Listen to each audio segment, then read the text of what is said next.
800,000 federal employees are caught in the middle of this political firestorm. Some are working without pay.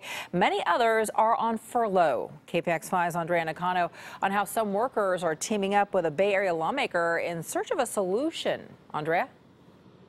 Yeah, with the shutdown, some of the furlough workers are having a hard time just putting food on their tables. Luckily, some of the restaurants in San Francisco are serving up free meals to government workers and their families until they are able to get back to work.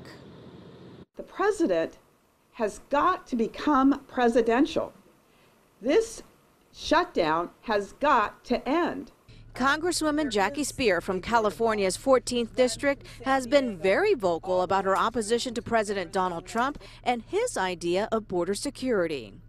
Mr. President, you are not going to get your way on a dumb wall. We will work with you in developing smart border security that actually generates results.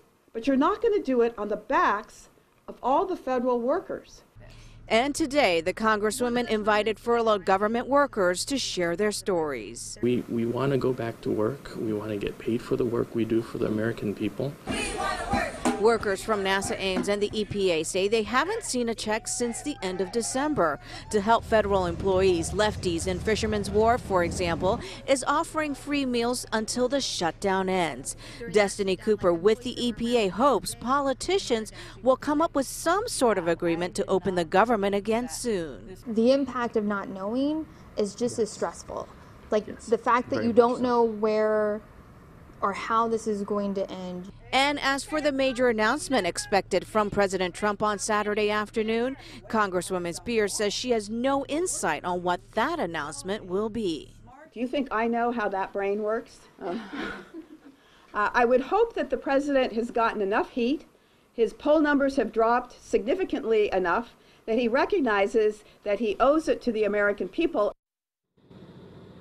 The owner of Lefties tells me that he's served about 70 free meals per day since the shutdown. This was supposed to be his way of paying it forward, but he tells me that he's already received donations of food from his suppliers to help offset the cost. Reporting live in San Francisco, Andrea Nakano, KPIX 5.